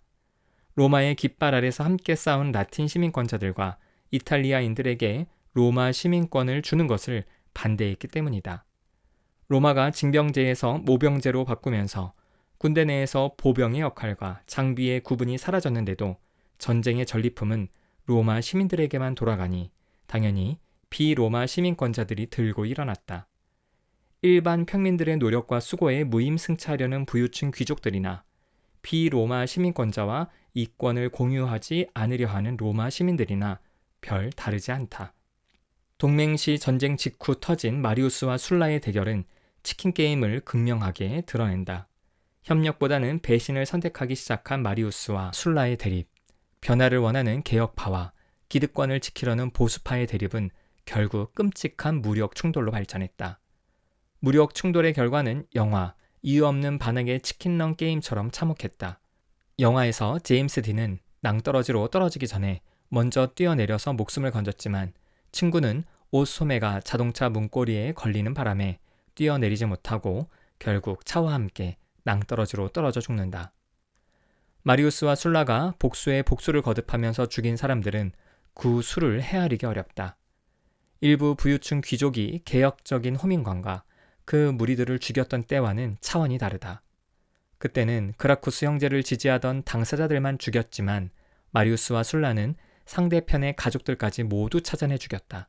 그리고 직접 가담하지 않았더라도 정치적인 성향이 자신과 반대라면 서슴지 않고 죽였다. 패자까지 동화시킨다는 로마의 유연성과 개방성은 사라지고 철저히 자신들의 이득만을 위해 낭떠러지를 향해 달리는 꼴이 된 것이다. 이 딜레마 상황을 해결할 방법은 없을까? 많은 학자들이 이러한 고민을 했다. 죄수의 딜레마가 사실이라면 우리의 현실은 너무 암담하지 않은가? 그런데 누군가가 우리의 실제 현실은 죄수의 딜레마처럼 언제나 최악의 상황으로 치닫는 것이 아님을 지적했다. 죄수의 딜레마 자체는 단 일회적인 상황이지만 우리의 현실은 그렇지 않기 때문이다.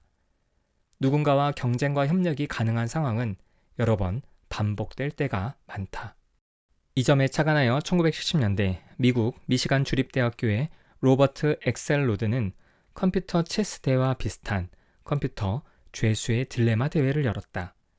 죄수의 딜레마에서 가장 효율적인 전략이 무엇인지 알기 위하여 정치학자, 경제학자, 심리학자, 수학자 등 게임 이론에 관심 있는 사람들을 대상으로 프로그램을 공모했다. 엑셀로드는 죄수의 딜레마 내용을 수정하여 형벌을 감하는 대신 많은 점수를 얻을수록 이익인 상황으로 바꾸었다. 죄수의 딜레마에서 자백은 상대를 배반하는 행위이고 침묵을 지키는 것은 협력을 의미한다. 만약 둘 다 자백을 해서 배반을 했다면 모두 1점을 받고 둘 다 침묵을 지켜서 협력을 했다면 모두 3점을 받는다. 그런데 한 사람은 침묵을 지켜서 협력을 하고 다른 사람은 자백을 해서 배반을 했다면 침묵을 지킨 사람은 0점을 받고 다른 사람은 5점을 받는다. 형벌을 이익, 점수로 바꾸긴 했지만 죄수의 딜레마와 같은 패러다임이다. 엑셀로드는 모든 프로그램들을 둘씩 짝지어서 겨루게 했다. 자신과 똑같은 쌍둥이 프로그램과도 겨루게 했고 반반의 확률로 협력이나 배반을 선택하는 무작위 방식과도 겨루게 했다. 각 게임은 정확하게 200회 반복되었고 점수의 정확도를 위해 대회 전체를 5회 반복했다. 그래서 종합적으로는 12만 번의 게임, 즉 24만 번의 선택이 이루어졌다.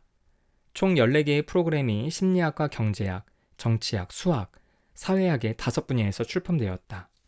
프로그램을 출품한 사람들은 게임 이론이나 죄수의 딜레마와 관련된 논문을 발표한 적이 있는 이 분야의 전문가들이었다. 어떠한 전략이 가장 많은 점수를 땄을까? 그 결과는 놀라웠다. 아주 단순한 전략.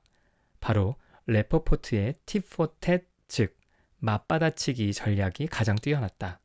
그렇다. 우리가 너무나 잘 아는 눈에는 눈, 이에는 이 방식이다. 최초의 선택은 협력이지만 상대방이 배반으로 나오면 그 다음에는 배반으로 나간다. 그리고 상대방이 협력으로 나오면 그 다음에는 협력으로 나간다. 바로 상대방의 전략을 따라하는 식이다. 200번의 시행에서 아주 잘한 점수는 600점인데 이는 항상 서로 협력했을 때 얻는 점수에 해당한다. 반면 가장 나쁜 점수는 서로가 한 번도 협력하지 않아서 받는 점수인 200점이다. 물론 이론적으로는 0점에서 1000점까지 나올 수 있지만 대체로 200점에서 600점 사이에 분포하게 되어 있다. 1등을 차지한 tit-for-tat 방식은 놀랍게도 평균 504점을 받았다. 어떻게 상대방의 반응을 그대로 따라하는데 1등을 할 수 있었을까? 그 이유는 여러 번 시행하는 상황에서는 상대방의 협력을 끌어내기 때문이라고 한다. 상대방이 협력으로 나오면 그 다음 상황에서 이 전략 역시 협력을 선택한다. 상대방이 협력이라는 전략을 바꾸지만 않는다면 끊임없이 협력으로 이어지기 때문이다. 눈에는 눈, 이에는 이 전략은 함무라비 법전이나 구약 성경에 나와 있지만 굳이 이러한 가르침을 받지 않아도 자연스럽게 터득하는 생존 전략이다. 어린아이들을 보면 잘 알 수 있다. 아이들은 자신이 당한 대로 꼭 갚아주려는 경향이 있다. 한 대 맞았으면 한 대를 때리는데 맞은 부위와 방식까지 동일하게 되돌려주려고 한다. 마리우스와 술라의 경우도 그랬다. 마리우스의 배반을 술라가 갚고 술라의 도발을 마리우스가 갚았으며 마리우스의 사륙을 술라가 갚아주었다. 분명 엑셀로드의 대회에서는 이 전략이 상대방의 협력을 끌어내어 가장 좋은 성적을 거두었는데 마리우스와 술라의 게임에서는 전혀 통하지 않았다. 사실 현실적으로 맞받아치기란 어려운 일이다. 누군가가 실수로 친구를 밀었을 때 밀린 친구는 동일하게 갚아준다면서 상대를 밀게 된다. 그러나 보통의 경우는 당한 것보다 더 많이 갚아준다. 넘어질 정도로 더 세게 밀어버린다. 그러면 상대는 그렇게 세게 밀지 않았다면서 또다시 복수가 일어나고 결국엔 애들 싸움이 집안 싸움으로 발전한다. 컴퓨터 게임에서는 팁포텟 전략이 상대방의 협력을 이끌어냈는지 몰라도 실제 상황에서는 이와 다르게 진행되는 경우가 많다. 인간은 감정의 동물이다. 상대방이 계속 배반으로 나오면 팁포텟 전략 역시 선택의 여지 없이 계속 배반으로 대응한다. 이렇게 되면 누구도 이기지 못한다. 결국 이 전략은 이기는 게임을 적극적으로 하는 것이 아니라 지는 게임을 하지 않도록 소극적으로 설계된 것이다. 이른바 물귀신 작전이라고 할까? 마리우스와 술라의 갈등은 어느 누구도 화해의 손길을 내밀지 않았고 이것이 모두에게 최악의 결과를 가져다 주었다. 정말 딜레마를 극복할 수는 없는 것일까?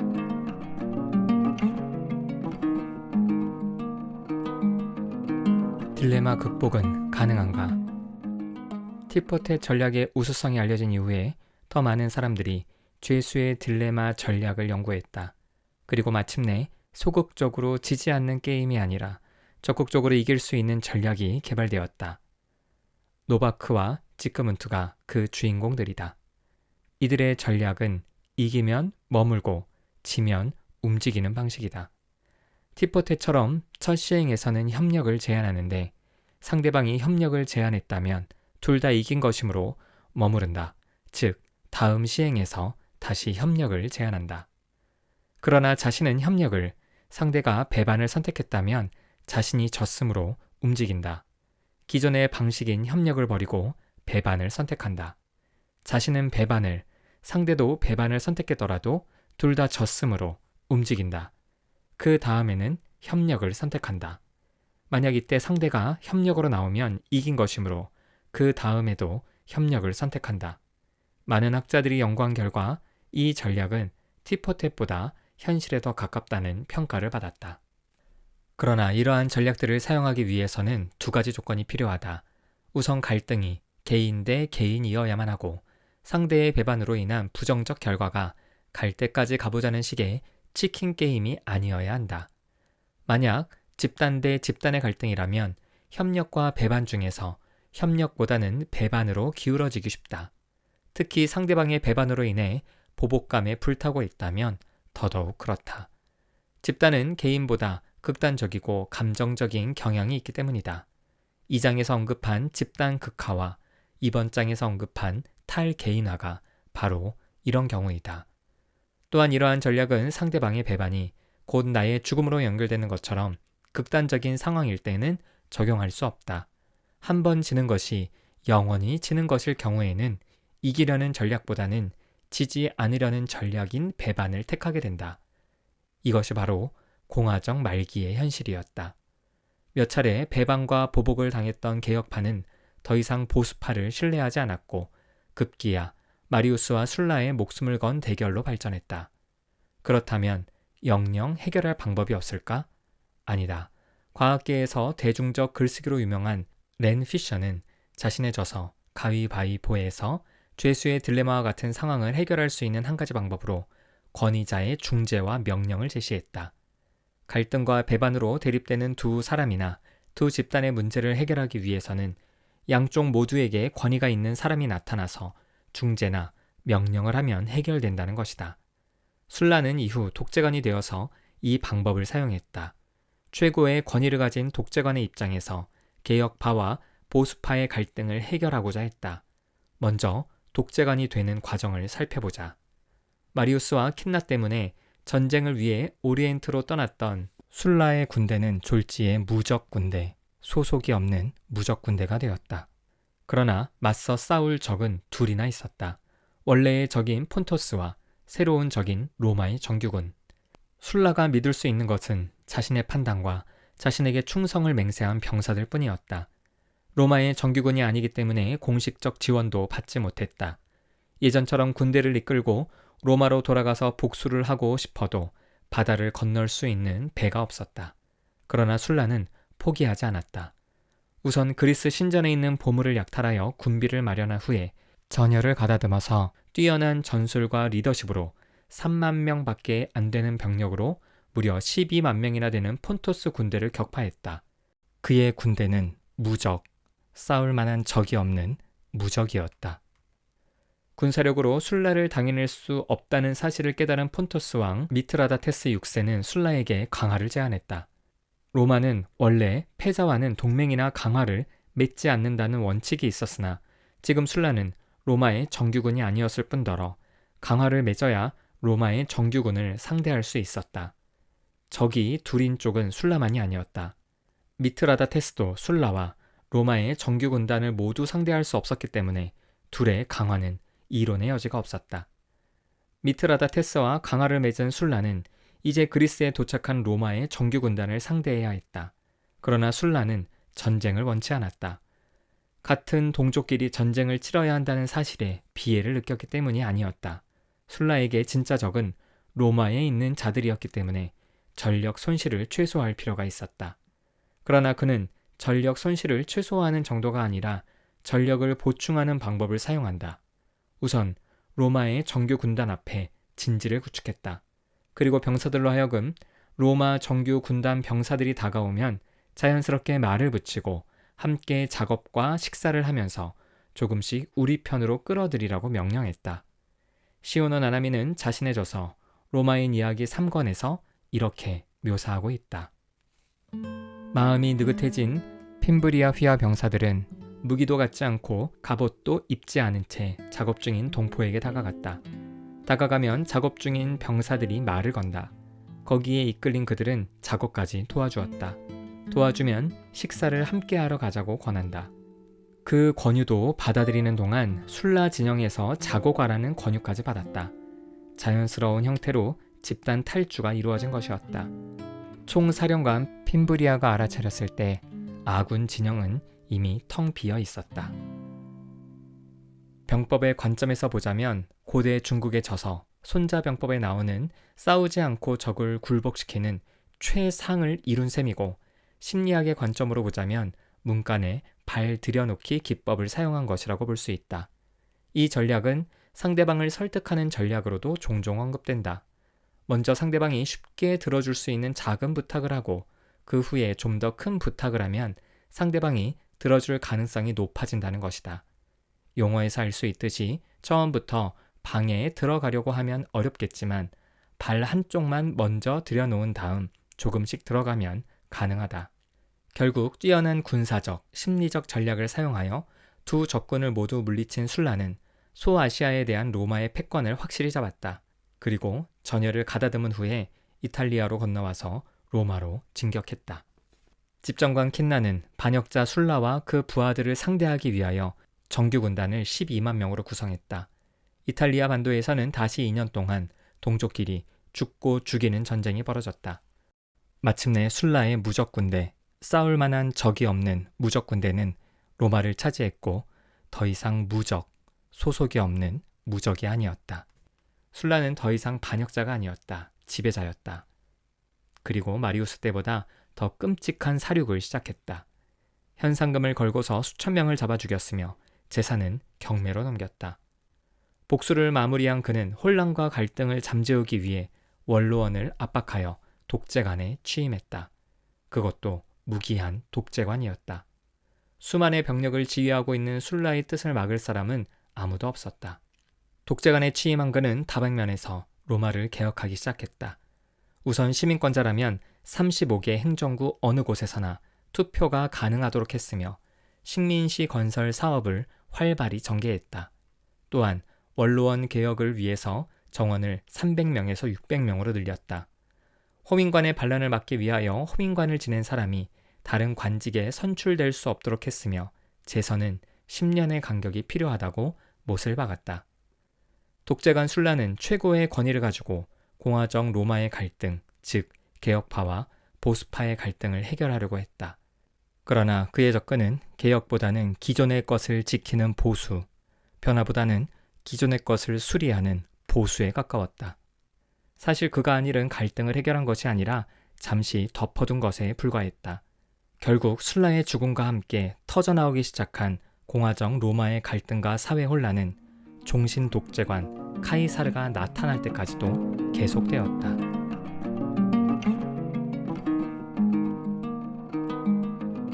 읽을거리, 마음거리, 로마의 사회 간접 자본.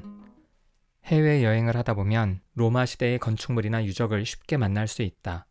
수도 로마와 이탈리아는 말할 것도 없고 로마의 영토였던 유럽과 북아프리카, 소아시아 지역까지 분포하고 있다. 도시로 물을 끌어오기 위한 수도교와 로마 군단을 위한 각종 시설들, 또한 로마 제국의 경계를 표시하기 위한 하드리아누스 방벽과 게르마니아 방벽, 각종 경기장을 비롯한 오락시설들과 판테온과 같은 신전, 전시에는 로마 군단의 이동을 돕고 평시에는 활발한 인적, 물적 자원의 교류가 가능했던 수많은 가도들. 로마는 어떤 제국보다 사회 간접 자본을 많이 남겼다. 이는 관리와 보존이 뛰어났기 때문이라기보다는 로마가 사회 간접 자본을 구축하는 데 열을 올렸기 때문이라고 볼 수 있다. 오랜 시간 많은 전쟁이 치러졌는데 누가 로마의 유적이라고 특별 보호를 하겠는가? 그렇다면 로마가 이렇게 많은 사회 간접 자본을 구축한 이유는 무엇일까? 두 가지 유익을 중심으로 살펴보자. 첫 번째 유익은 로마 군대와 관련이 있다. 우선 로마 제국 전역에 연결되어 있는 수많은 가도는 군단의 빠른 이동을 위해서 만들어진 것이다. 지금도 로마에 가면 로마 최초의 가도인 아피아 가도를 비롯하여 여러 가도의 유적을 볼 수 있다. 도시국가에서 벗어나면서 로마는 여러 지역에서 일어나는 침입과 반란에 발 빠르게 대응할 필요가 있었다. 이를 위해서는 정보 수집과 군단의 출동이 빨라야 했다. 공화정 로마 때는 상비군이 없었고 필요할 때마다 군단을 조직했다.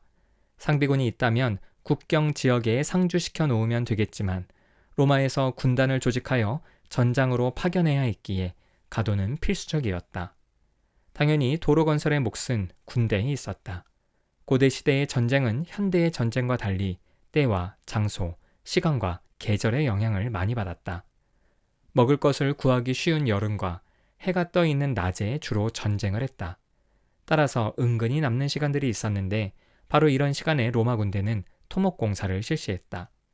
공사는 길에만 국한되지 않았다.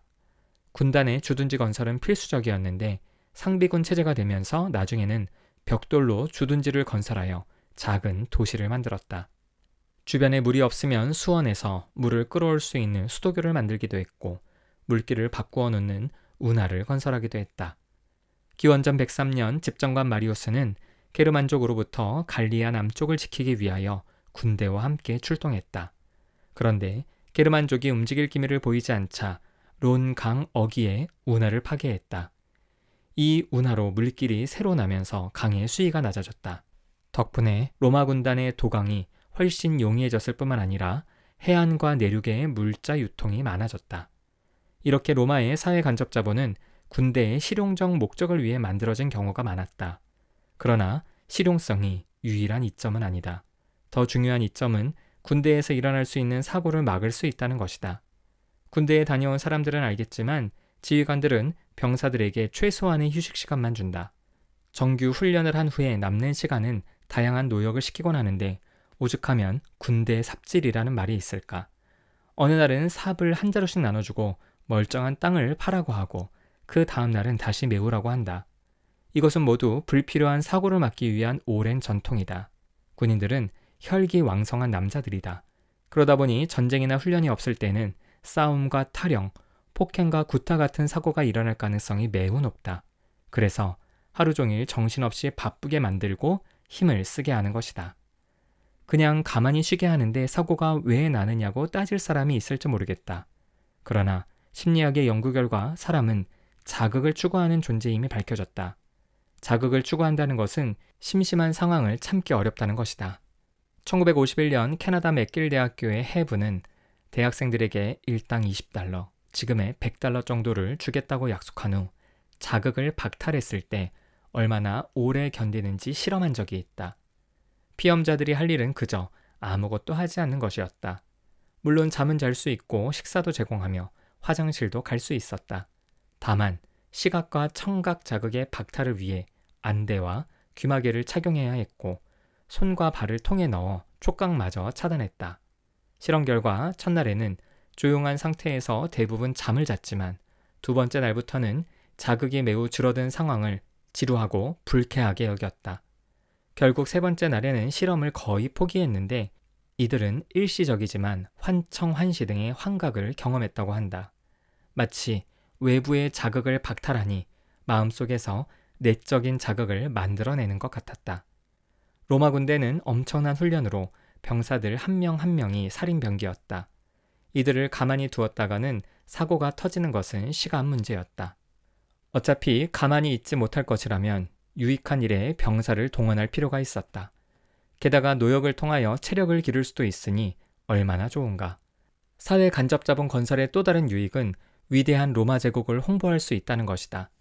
현대 사회에서는 광고와 홍보의 중요성을 모두가 인식하고 있어서 엄청난 비용을 지불한다. 기업은 사람들에게 좋은 인상을 남길 수 있는 로고를 가지려고 하며 국가도 하나의 브랜드로 자리 잡기 위하여 부단히 애를 쓴다. 이는 매출의 상승이나 여행객의 증가로 이어지기도 하는 등 유형 무형의 이익을 창출하기 때문이다. 이런 측면에서 로마인들은 뛰어났다. 로마 제국 전역에 이전에 없었던 다양한 건축물과 사회 간접 자본을 구축함으로써 사람들의 관심과 찬사를 끌어냈다. 단지 로마식 건축물을 보는 것만으로도 로마에 대하여 긍정적인 이미지를 갖게 된다고 할 수 있을까? 단연 그렇다. 사람들은 어떤 사물이나 대상을 반복적으로 볼 경우 긍정적인 이미지를 형성하는데 이를 단순 노출 효과라고 한다. 현대인들은 원하든 원치 않든 광고에 쉴 새 없이 노출되고 기업들은 광고에 말 그대로 돈을 쏟아붓는다. 익숙한 것을 좋아하고 선호하는 현상 때문에 광고의 효과는 결코 무시할 수 없다. 미국 워싱턴 주에서는 바로 이 단순 노출 효과 때문에 재미있는 일이 벌어졌다. 1990년 당시 대법원장이었던 케이스 켈로우는 이듬해 대법원장 선거에 재출마했다. 참고로 미국은 각 주의 대법원장도 주민 투표로 선출한다. 이 사람은 워낙 존경받는 법조인인지라 아무도 그를 이길 수 없을 것이라는 판단하에 유력한 후보들은 선거에 출마하지 않았다. 그런데 사소한 범죄나 이혼 소송을 담당하던 무명의 변호사인 찰스 존슨이란 사람이 후보로 등록했다. 드디어 선거날이 밝았다. 두 명의 이름이 투표 용지에 기록되어 있었다. 누가 당선되었을까? 놀랍게도 53대 47로 존슨이 대법원장에 당선되었다. 무명의 변호사가 대법원장에 당선되자 신문은 이 사건을 대서특필했다. 어떻게 이런 일이 벌어졌을까? 어느 신문사의 기자는 그 원인이 단순 노출 효과인지 확인하기 위하여 지역의 전화번호부를 분석한 결과 동명이인 혹은 찰리 존슨과 같은 비슷한 이름을 가진 사람들이 많다는 것을 발견했다. 또한 재판관 중에도 인접도시의 TV 앵커 중에도 동명이인이 있었다. 특히 이 방송은 케이블 TV를 통하여 워싱턴주 전역에 방송되고 있었다고 한다. 당연히 사람들은 케이스 켈로우라는 생소한 이름보다는 찰스 존슨을 더욱 편안하고 친숙하게 느꼈을 것이고 이것이 투표로 이어진 것이라고 할 수 있다. 단순 노출 효과의 또 다른 예는 파리의 에펠탑이다. 지금은 거의 모든 사람들이 파리의 아름다운 건축물이라고 생각하지만 어떻게 보면 아름답지 않다. 약 320m나 되는 거대한 철골 구조물이 예술과 낭만의 도시 한복판에 버티고 서 있지 않은가. 에펠탑은 1889년 프랑스 혁명 100주년 기념 박람회를 위하여 건축가 귀스타프 에펠이 만든 작품인데 초기에는 미학적으로도 건축 기술상으로도 큰 반대를 받았다고 한다. 모파상과 에밀 졸라 등 당대의 지식인 300여 명이 탄원서를 제출할 정도였다. 특히 가장 많은 반대를 했던 모파상은 에펠탑이 완공된 후에는 그 내부에 있는 식당에 자주 들르곤 했는데 그 이유는 그곳이 파리에서 에펠탑을 보지 않고 식사를 할 수 있는 유일한 곳이었기 때문이라고 한다. 그러나 지금은 누가 에펠탑을 흉물스럽다고 하겠는가? 에펠탑이 아름답고 멋있게 변한 것이 아니라 그것을 자주 본 사람들의 눈과 인식이 변한 것이다. 로마 제국의 전역에 퍼져 있는 수도교와 가도, 원형 경기장과 다리, 심지어 로마 군인들의 주둔지와 방벽까지도 로마를 홍보하고 좋은 이미지를 심어주는 광고 수단이었다. 게다가 엄청난 건축 기술을 확인한 사람들은 로마의 위대함에 적잖이 놀라기도 했다. 실제로 갈리아 전쟁 4년째인 기원전 55년 카이사르는 라인강을 넘어 도망간 게르만족을 추격하기 위하여 라인강에 다리 건설을 명령한다. 라인강은 수심이 깊고 물살이 빨라서 다리가 없이는 건너갈 수 없었다. 이때 라인강에 처음으로 다리가 놓였는데 강 건너에서 이 놀라운 모습을 보던 게르만족의 일부는 숲속으로 도망가고 일부는 카이사르에게 항복하기도 했다. 카이사르는 라인강을 건넜다가 돌아온 후에 다리를 파괴하라고 지시했다고 한다. 게르만족의 남하를 막기 위한 조치였을 것이다. 그러나 이 경우를 제외하고 대부분은 군대가 철수한 이후에도 그대로 남아서 현지인들의 삶을 매우 편리하게 만들어 주었다. 로마에 대한 긍정적 이미지는 당연한 결과가 아닐 수 없다.